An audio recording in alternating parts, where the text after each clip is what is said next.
This video is intended to explain why trans identity is an incorrect claim about reality comprehensively and reasonably concisely. It's me explaining why I don't believe that biological males can be women, nor that biological females can be men. To begin, here's a story. I call it The Tale of Two Dannys. On the left we have Danny Welbeck, and on the right we have Danny DeVito. I'd like to present some facts about these two gentlemen. Danny Welbeck is a professional football player, he's 32 years old, he's black, he's English, and he's 6'1". Now, none of these facts might seem particularly interesting, but what is interesting is all of these facts are also true about Danny DeVito. He's also a professional football player, he's also 32 years old, he's also black, he's also English, and he's also 6'1". Now obviously these two Dannys thus have a lot in common, but they don't seem that similar, so we might ask the question, what's the difference? Well, the difference is quite simple. See, the expression of these facts is an identity. You can identify as a professional football player, you can identify as 32 years old, and of course you can identify as the rest of the things listed here.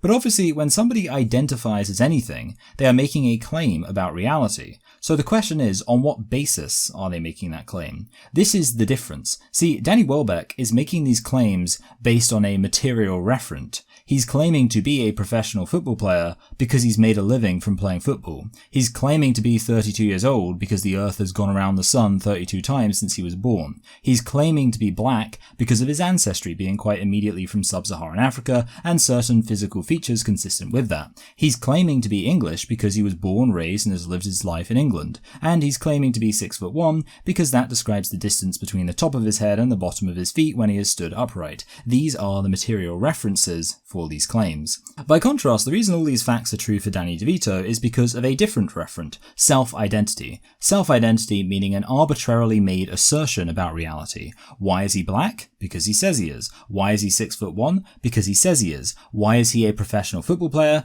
Because he says he is. I want to ask you a question. Do you think that fact claims based entirely on self-identity are true? Do you think these statements are equally true for both these men? What if one of them was claiming to be a woman?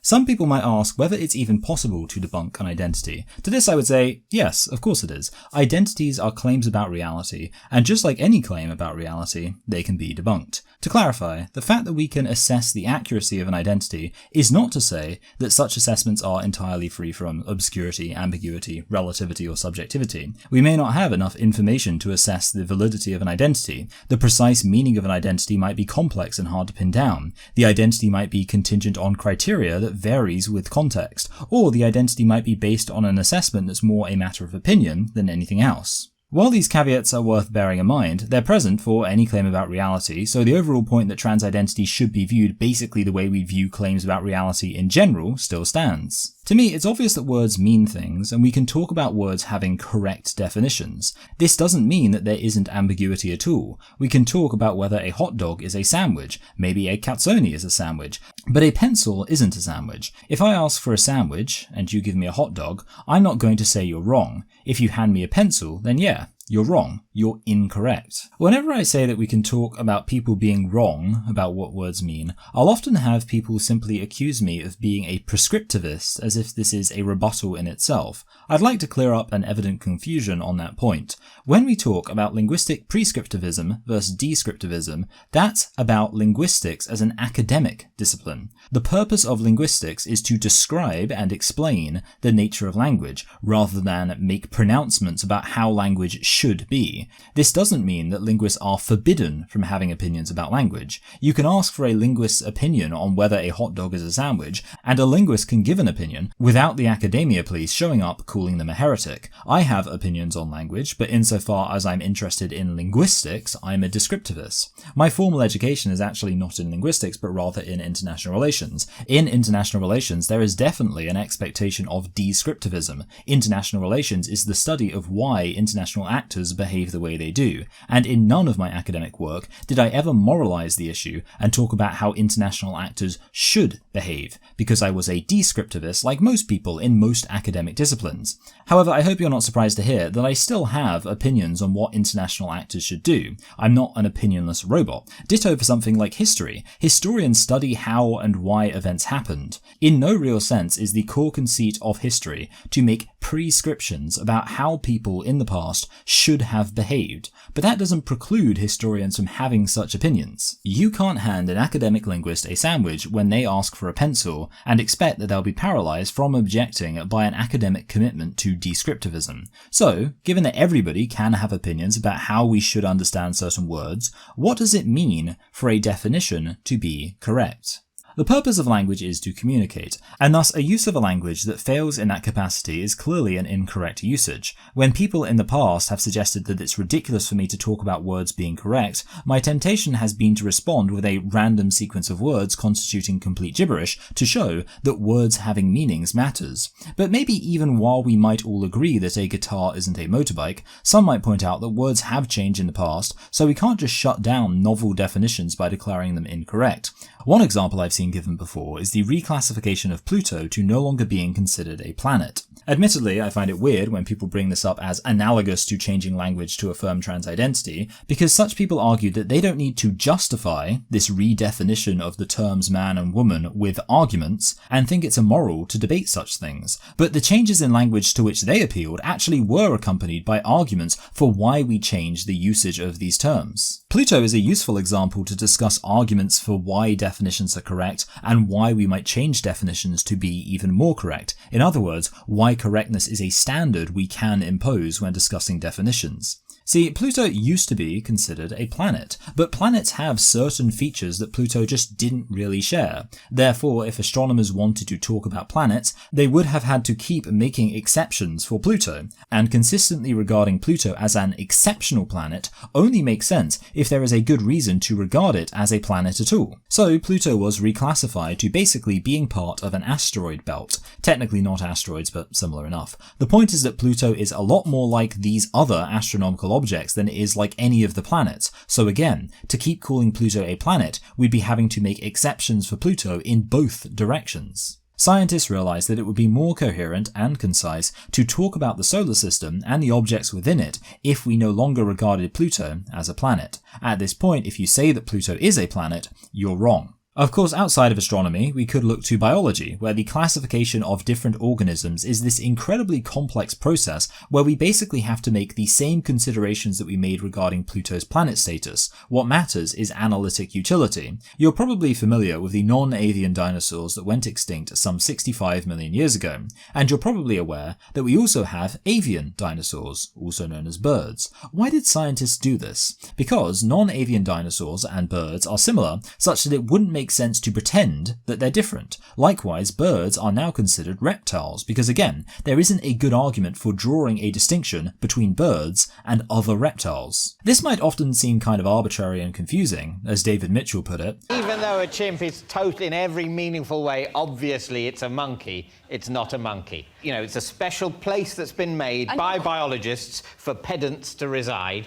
so that whenever anyone refers to a chimpanzee as a monkey like you did, then a pedant like me says, oh no, a chimpanzee isn't a monkey, and I've started to hate myself for that. Of course, in reality, these distinctions aren't just there for the sake of pedantry. They're there because there are substantial differences between monkeys and apes that warrant them being considered distinct groups. So, with all this in mind, what about men and women? What determines the difference between them? Well, my contention is that the correct referent for the identity of being a man or woman is that of biological sex, with biological sex being defined by how the phenotype is organized around facilitating the function of the large or small gamete in sexual reproduction. Human beings are highly sexually dimorphic, so the common critique that this is reducing sex down to one singular thing just doesn't make any sense. Rather, we should be looking at biological sex in a holistic way, with a mind towards how vast and all-encompassing the physiological reality of sexual dimorphism in humans so often is. Within this context, the anomalies caused by differences of sexual development are properly understood as not overriding the reality of the sex binary. Since differences of sexual development are variations within the binary, they actually prove it.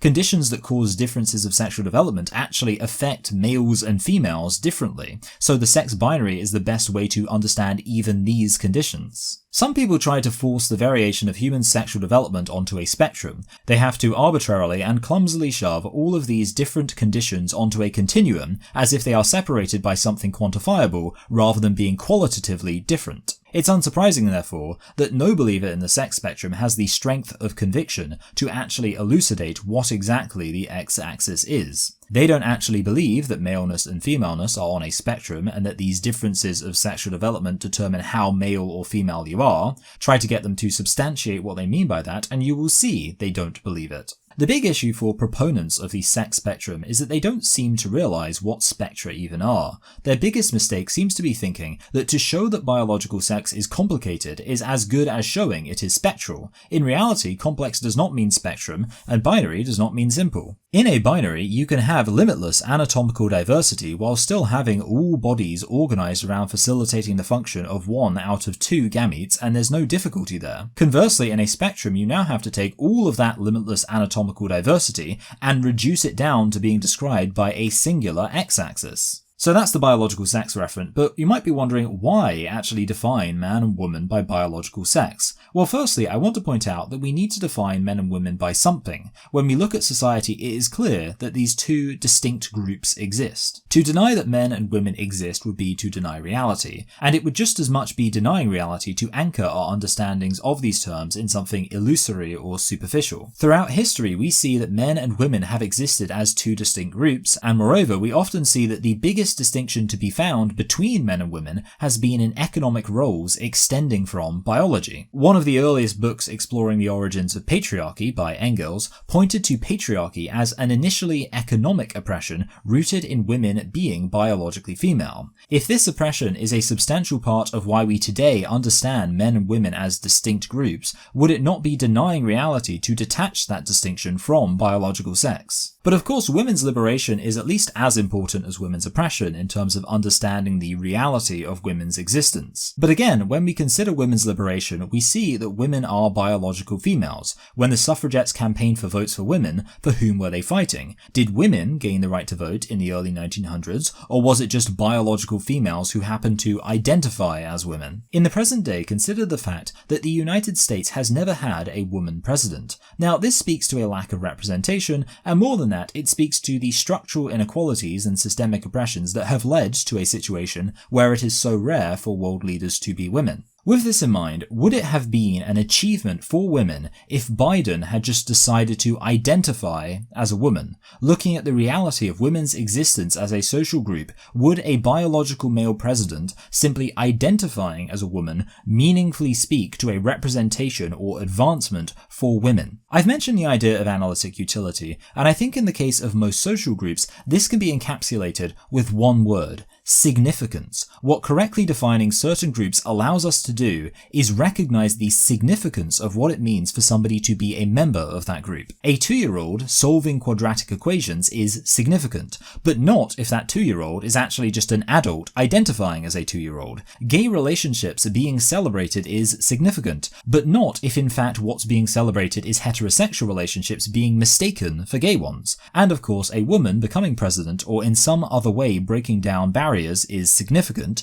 but not if all we're in fact talking about is a biological male identifying as a woman. So that's the case for defining the categories of man and woman with reference to biological sex. But what are the alternatives? Well, I would argue that the 3 most common ways of defining a woman lead you with 3 choices. You either be incoherent, you rely on sexism, or you exclude biological males. Now, excluding biological males is the definition we've already covered, as that would just be the biological referent. You can probably already guess that the incoherent definition is that a woman is anybody who identifies as a woman. Deep down, everybody knows the issue with this definition, but simply put, if you include the word you're defining in the definition, then you're not defining the word. Because if somebody then asked what the definition means in more detail, you'd end up having to explain what it means to identify as a woman, and suddenly you're stuck in a loop. A woman is somebody who identifies as somebody who identifies as somebody who identifies as somebody who identifies, and so on forever. This definition is circular and therefore completely incoherent. Now, you might try to base a definition for woman in something concrete that isn't biological sex, but in doing so, many people end up defining woman with reference to sexist stereotypes. They'll say that a woman is somebody who lives as, moves as, is treated as, sleeps as, eats as, dresses as, or perhaps even washes the dishes as a woman.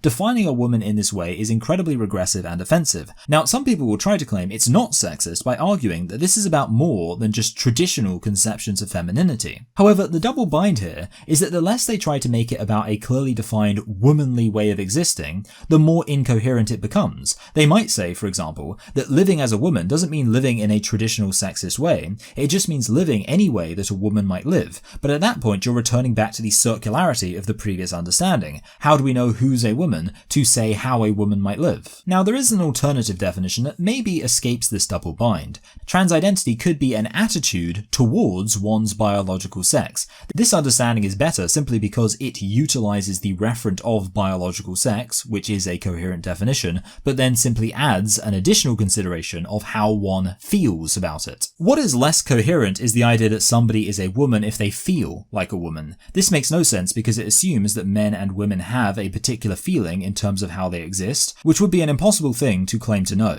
But even if this was true, nobody could claim to feel like a woman because the only way they'd know how that feels is to know how other women feel and accurately identify that they feel that way too. Any attempt to resolve this becomes the circular claim that they know they're women because they are women, so how they feel must be how women feel. What I'm interested in is the definition that basically defines whether you're a man or woman with reference to your enthusiasm for the biological sex with which you were born. Now, there are still some issues for this definition. The first is that even amongst trans activists, it seems quite controversial. Many trans activists will dismiss this way of thinking about trans identity as being basically transmedicalism. Apart from this, by saying that people's attitudes towards their bodies basically defines who they are, you are functionally validating some harmful ideas people can have about themselves. Should we really tell people that if they hate their bodies, then that hatred of their bodies should be a significant part of defining them? Is that really the message we should be telling anybody? Also, this way of understanding trans identity seems to ignore the fact that especially many women might feel intense discomfort with the reality of their female bodies, while nonetheless still recognizing themselves as women. Lots of women have issues of self-hatred regarding their own bodies, and to suggest that this interfaces with whether or not they are actually women seems ridiculous. And this leads to the biggest issue with this definition, which is that I'm sorry, but that's not what women actually are. Yes, this definition is at least saying something coherent and it doesn't rely on sexist stereotypes, but those are only two hurdles. The other, very significant hurdle is, does this definition actually describe any sort of reality? And the obvious answer to that question would seem to be no. Of course not. Of course, women aren't defined as women by how happy they are with their bodies. And while my main argument for this is just basic intuition, it's worth noting that we don't have this attitude regarding basically any other identity. Black people are black people. We understand them as black people due to their immediate ancestry from sub-Saharan Africa and certain physical features that likely reflect this ancestry. Being black describes this reality. It does not describe the reality of being a white person who has negative feelings about being white. Likewise, women are biological females. What argument is there for including biological males who simply feel sad about being biologically male? Well, let's look at some of the most common arguments given in defense of trans identity. The first argument that might be given is what I'd call the accuracy defense, basically arguing that the reason we should include biological males under the category of woman is because it allows us to be more accurate. Usually, this argument involves positing the existence of a biological male who identifies as a woman and presents in a very typically feminine way. The argument for trans identity is that most people, if they're being honest with themselves, would regard such a biological male as actually being a woman. Sometimes this is framed in terms of it being more socially expedient to refer to such a person as a woman when trying to identify them based on how they look. So if everybody really would believe on some level that a biological male can be a woman, then of course we can't define women as biological females. Biological males looking so convincingly like women is going to be exceptionally rare, so this argument certainly has limited applicability, but let's grant that sometimes the premise of this argument is valid, that based on immediate looks people might recognize a trans-identified male to be a woman. While the bigger issue with this argument is that there is more to reality than an immediate look. It might be easier to identify a male presenting in a feminine way as a woman, and it might be easier to identify the earth as flat when you're just looking around at eye level. But that doesn't mean the world actually is flat. When you look at reality more deeply, you discover truths that you wouldn't have noticed at first glance. If a biological male looks convincingly like a woman, then so what? That doesn't override the reality that this person is still biologically male and was still socialized as such. It doesn't discount all the innumerable reasons previously laid out why recognizing the difference between men and women actually matters. The social utility of calling such a person a woman must be weighed against the analytic utility of a less surface-level definition. Again, test this reasoning with the most obvious analogy. If I looked convincingly like a black person, does the fact that I might be identified at first glance to be a black person discount the reality that I am actually white? A good definition should account for the entirety of reality. Saying that a biological male is a woman because they look like a woman on the surface doesn't account for the entirety of reality. Do you know what would? Simply identifying such a person as a man who looks like a woman. That explains both the reality that this person is in fact a man and the reality that they might look like a woman. All of reality is being described here, so actually this example shows how the gender-critical definition works way better. We can also see this by the fact that sometimes biological males who look like women might not identify as women. There are cross-dressers and even males who've undergone medical intervention to look more feminine, but also nonetheless don't identify as women. If you're looking at the screen now, you'll see I've included a picture of a famous streamer who, at the time when I first started working on this video, identified as a man despite presenting in a very feminine way. Now, since then this streamer does identify as a woman, so this example is out of date, but the point is that for an extended period of time it would have been contrary to self-identity to identify this individual as a woman despite initial appearances. Now honestly, there is actually a part of me that sees somebody wearing makeup and presenting in a feminine way and automatically does think such a person must be a woman, but I would argue rather than viewing this instinct as indicative of some deeper reality that the categories of man and woman are defined by makeup, this is rather an objectionable instinct I should resist. Because of course, describing reality isn't the only point of definitions. We should also consider,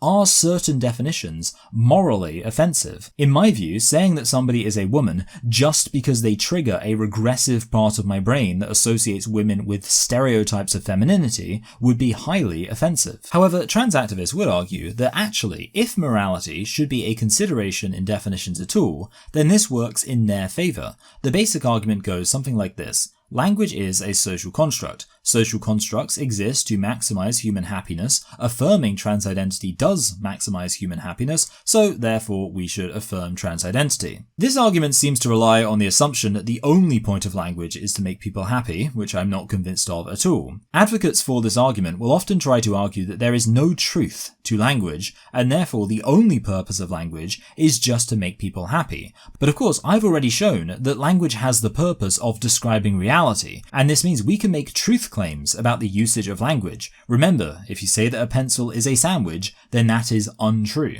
The funny thing is that most actual trans-identified individuals seem to agree with me here. I've seen plenty of such people argue that they don't want people to affirm trans identity just to be polite or to be kind. They only want people to affirm trans identity because they really believe it's accurate. So it seems like most trans-identified people, to their credit, don't want trans identity to be affirmed purely out of pity. Regarding the claim that trans identity would even maximize happiness, I often find people who make such arguments to be deeply incurious. They seem to think that because in our current society, with all of our messed up ideas about gender, people feel like they can only be happy having their gender identity affirmed, it therefore follows that affirming it is the best we could aspire to. Meanwhile, people like me would argue, shouldn't we aspire to combating these anxieties about being men and women in the first place? Most people who affirm trans identity probably wouldn't call themselves conservatives, but their absolute lack of interest in working towards a world that challenges the fundamental premises of our gendered society is most definitely a conservative attitude. I don't want to live in a world where my son who has anxieties about being a boy can have the option of identifying as a girl. I want to live in a world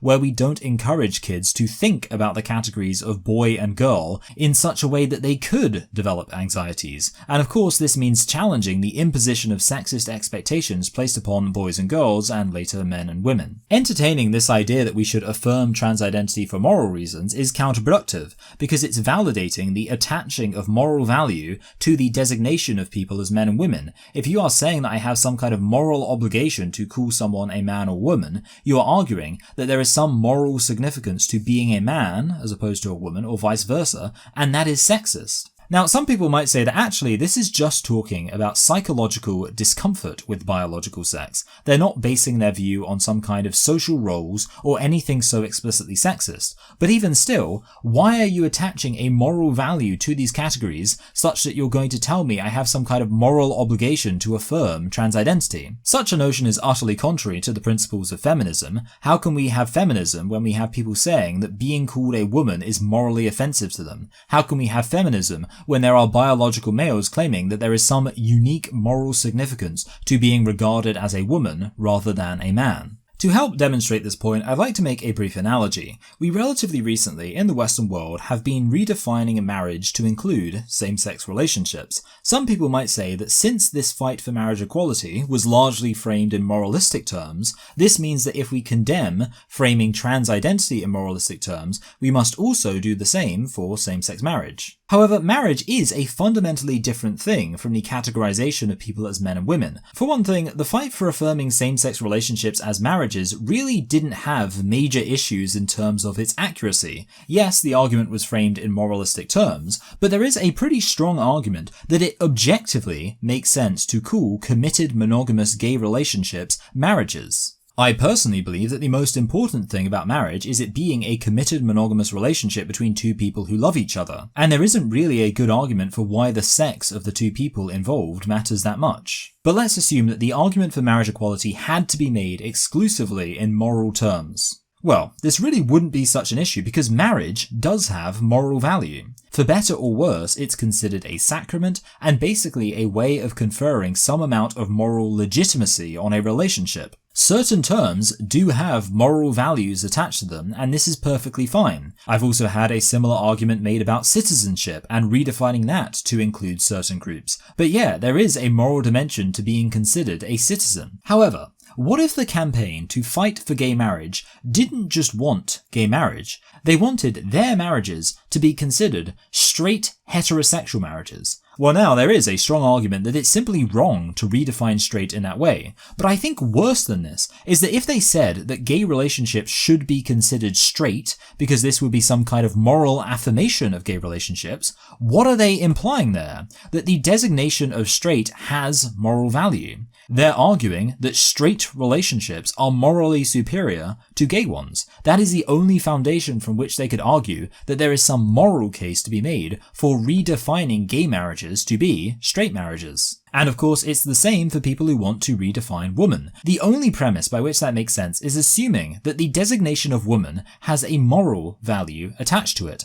and such an idea is highly regressive and sexist. Finally, I want to briefly point out that even if there was a good moral argument for affirming trans identity, would that outweigh the negatives of affirming it? I'm not really going to try to do justice to the impact on women's rights as an aside in this video. Regarding women's personal experiences, listen to them, listen to what they're saying. But more objectively speaking, obviously, all meaning of woman being eroded will make it impossible for women to campaign for their rights and to properly call out sexism for what it is. Very much related to this, of course, is lesbians, gays, and bisexuals. Lesbians are women, so their experiences being told that they need to unlearn their genital preferences and develop some kind of enthusiasm for men's penises is very much an intersection of misogyny and lesbophobia. Moreover, we need to consider the fact that trans identity has its origins in some really harmful ideas about gay men, and still to this day in Iran, gay men are made to undergo sex reassignment. It's not surprising that lots of people are worried about the effort to trans the gay away. And of course, this then leads to the issue of detransitioners who regret their decision. Taking wrong sex hormones is really serious and has long-term effects. A lot of this stuff is not reversible, and what's worse is that many detransitioners find that when they announce that they're detransitioning, they are immediately told to shut up lest they give ammo to those who have concerns about the rising number of young people transitioning. At the centre of a lot of this is children, who just deserve special mention because they are obviously uniquely vulnerable. Another group harmed by trans activism is gender non-conforming people. Gender non-conforming people are pressured into transitioning, which we can see from looking at how frequently trans activist organisations basically conflate gender non-conformity with transition. However, the other issue is simply how gender non-conforming people just get ignored based on this conflation. I've seen people argue we need to fight for trans rights because of biological males getting attacked when they present in feminine ways. But what does that have to do with trans rights? That's talking about gender non-conformity. There are so many males and females of varying levels of gender non-conformity who get in contact with me specifically about the fact that they feel their issues are being completely ignored because trans activism has bulldozed over the reality that many people who don't want to conform to traditional gendered expectations also don't want to deny that they're still men or women based on their sex. Now, the way trans activism hurts all these marginalized and vulnerable groups is very sad, but it's also worth noting anyone interested in having open, honest dialogue is affected. When you start saying that nobody is allowed to challenge trans identity because it might hurt people's feelings, you're restricting the freedom of everybody to explore ideas and consider how it makes sense for us to understand the world. But finally, I'd argue that trans-identified individuals themselves are also negatively affected by affirming trans identity. I simply can't believe that such people are actually meaningfully happy when their happiness is so transparently based on controlling other people's language and insisting that everybody conforms to this ideology. I engage with trans activist arguments a lot, and in doing so, I see a lot from trans-identified individuals, and I'm immediately struck by how deeply unhappy they seem. I'm not at all convinced that even if I did let them shut me up and they were able to finally stop anybody from disagreeing with them, that they would be happy. So the argument is that we should affirm trans identity because on the surface people claim that affirming trans identity increases the happiness in the world. I've already shown that moralizing the terms man and woman in the first place is objectionable, but even if we did accept the idea that this is some kind of utilitarian moral calculation, I'm not sure when looking at all of these issues with affirming trans identity that this calculation even would come down on the side of affirming trans identity. I'm quite sure in fact that it wouldn't. I oppose trans identity because I genuinely think that a way of addressing the anxieties and negative feelings of trans-identified individuals could be found that respects reality, other people, and even trans people themselves on a deeper level. So the final argument for trans identity isn't really an argument, but basically trying to win the consolation prize of showing that the biological sex referent doesn't make much sense either. This relies on references to what trans activists often call intersex people, who supposedly exist between the two sexes. In reality, this term is quite misleading, and it makes a lot more sense to use the term differences of sexual development, because of course that's what we're talking about here. A biological female who has had a slightly different sexual development is not intersex, she's a woman. Now, I don't have time to get into the complexities of various differences of sexual development, but of course you might immediately notice that this has nothing to do with the trans identity. Most trans-identified people don't have these differences of sexual development. They don't actually believe that the existence of people with differences of sexual development validates trans identity. So the actual argument trans activists are trying to make here is that the complexity of biological sex means it can't possibly function as a referent for calling somebody a man or woman, because it's too fraught with exceptions. Now, I think one mistake here is a misunderstanding of how definitions work. There are some very complicated concepts that are really hard to define, and many people are content to say that trying to define these concepts is a pointless endeavour. However, the very fact that we are assessing the quality of definitions proves that we on some level all understand that there is an actual correct definition that these imperfect definitions we might find in the dictionary are seeking to describe. There must be some standard by which we are assessing the quality of a definition, and this standard can only logically be the correct definition. When I give a faulty definition for concept Y, and you say, well, that can't be right because that would include X, and X obviously isn't Y, you are assuming the existence of an actual definition for Y by which you can conclude that X is not Y. So, no matter how imperfect our definition is for man and woman or any other concept, the very fact we can recognize it as imperfect shows that we do on some level have a conception of a perfect definition. The standard set by which is what we use to judge all definitions provided. This contradiction can be most obviously seen with the popular trans activist argument there is no way to define woman that includes all people who are women and excludes all who aren't. The problem, of course, with this argument is, well, how do you know? If there is no perfect way to define woman, then what definition are you using by which you can conclude with confidence who is or isn't a woman, such that you can say no definition could include them. I agree that it would probably be hard to come up with a definition that accounts for every single edge case, but if such edge cases function as a test for the definition, then necessarily such edge cases must either be women or not, and therefore we are assuming a definition of women when we take for granted that such edge cases are still women. So when we encounter these edge cases, we can refine our stated definitions and work towards a point where the stated definition for all concepts reflects the actual reality we're all aware of in our heads as to what these concepts are in fact describing. There will always be complicated definitions. This will never be a reason to pretend that we don't know what words mean. Indeed, often trans activists will try to prove that definitions are hard by asking people to define mundane objects like chairs or whatever, but they don't seem to realise that they're refuting their own point, because even if we can't perfectly define a chair, no sane person would argue that this justifies completely abandoning the idea that there should be some exclusivity to what can be considered a chair. So even the analogies they provide disprove their point. Biological sex might not be the simplest thing in the world to describe when trying to account for every difference of sexual development, but this is no good reason to abandon it as a referent for who is a woman. Chances are that at some point when you were quite young, you were introduced to the basic idea of feminism, and you probably thought of feminism in the way that it most immediately makes sense to think of it. That you can act, feel, or present in any way, and that has no bearing on whether you're a man or woman. To suggest that a woman is somebody who does certain work, has certain emotions, or wears certain clothes would just be anti-feminist. But obviously, men and women are still different. If men and women were the same, then the entire idea of equality between men and women would be incoherent. So men and women are different, but not because of actions, feelings, or presentations.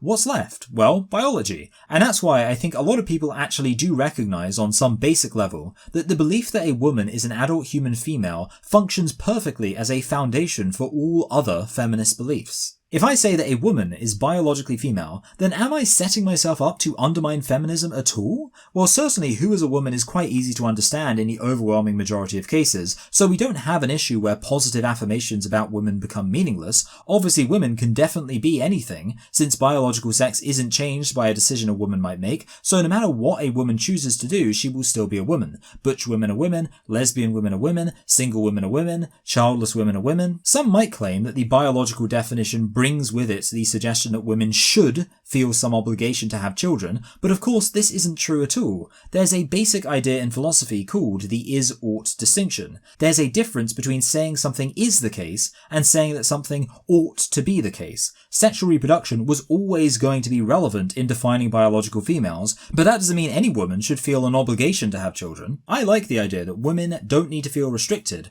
by being women, and because of that, I like the idea that I can know what I'm talking about when I talk about women, and I can know that this way of talking about women doesn't at all limit them. For the record, the trans identity debate is about whether trans identities are accurate. When a biological male claims to be a woman, is that an accurate claim about reality? Many will suggest that because we disagree with the claim that a biological male can be a woman, we must therefore also oppose people being gender non-conforming by presenting themselves however they wish. Now, this really isn't true. Gender-critical people are critical of gender and therefore often actively enthused by seeing people reject traditional gender signifiers. Now, there is a slight complicating factor. Some feminists do have criticisms of men in drag, so I do want to mention 3 reasons for that. The first, and admittedly a bit simple, is that they might just find it aesthetically unappealing. Saying that people should be allowed to present however they like doesn't mean that people have to be enamoured with the idea of me wearing bright orange socks with bright blue sandals. For many women, there might be a negative association. While not all men who wear drag are trans-identified, and for this example I'm assuming they don't identify as trans, the fact there is that association might mean some women respond negatively to drag because they associate it with the wider harmful claims of trans identity. But of course in reality such women wouldn't have a problem with men who are gender non-conforming in this way if it wasn't associated with the harms of trans ideology. And finally, there's simply the rather appropriate analogy to cultural appropriation. Yes, people should be allowed to present however they like, but this doesn't mean social context immediately goes out the window. If I dress up in a cultural stereotype, then people might be offended. There is a wider context here. I'm part of a privileged group performing a stereotype of somebody in a marginalised group for fun. Of course, this is very comparable to drag. It's men, arguably, mocking women by dressing up in a stereotype of womanhood. You can't blame some women for being offended by that. The other issue is men undergoing surgery to look more typically like females, and women undergoing surgery to look more like males. This again is a related but not equivalent issue to the matter of trans identity. Whether a biological male can be a woman isn't the same question as whether a biological male can undergo cosmetic surgery to appear more like a female. And it's actually such a different question, I don't even feel the need to have a firm opinion on it. There are several men who are fans of my content who have undergone various surgeries to look more typically like females, but they accept that this doesn't make them women. These men will often call themselves transsexuals, which I think is a perfectly sensible name to describe somebody who makes such an effort to look like a member of the opposite sex. These transsexuals aren't claiming to be women, and therefore I don't have any strong disagreement with them. Indeed, I get along with them quite well, based on our mutual recognition of reality in a world where a lot of people refuse to accept it. There's something sad about people feeling unhappy with their bodies in contrast to a world where everyone could simply love themselves for who they are, but I certainly don't think these surgeries should be illegal, and I really have no issue with the people who have undergone them. People ask me whether I endorse these surgeries, and I often respond with this analogy. Imagine a shop that sells globes. Now one day an employee starts saying that maybe they should sell maps too, and they make good arguments for why maps might be worth selling, but then the shopkeeper discovers that this employee is an advocate for the flat earth. And at that point they might be a little hesitant to endorse selling maps, even though there's not any reason why selling maps is necessarily a bad thing. The issue is that they're now inclined to recognise the desire to sell flat representations of the earth as a desire to push for the idea that the earth is in fact flat. I often think about that with regards to these surgeries. I have no reason why I should necessarily view them as a bad thing,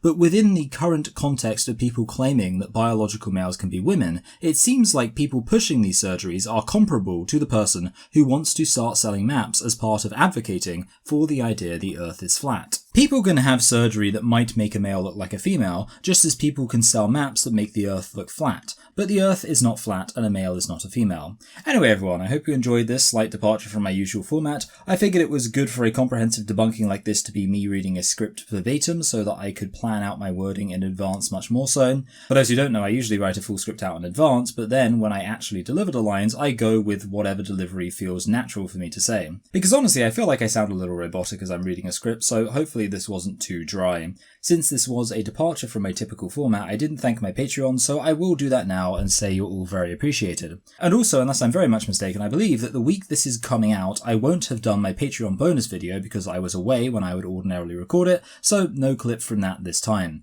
However, if you'd like to give on Patreon, you'll find a link in the description right now. Hope you all enjoyed and feel free to share this video, especially to those who might currently be trans-affirming. I'd be interested to see any responses to this because, I mean, this is my quite definitive argument against trans identity. If my arguments don't hold up here, then I'm in big trouble. Not too worried though, see you all next week and I hope you're doing very well.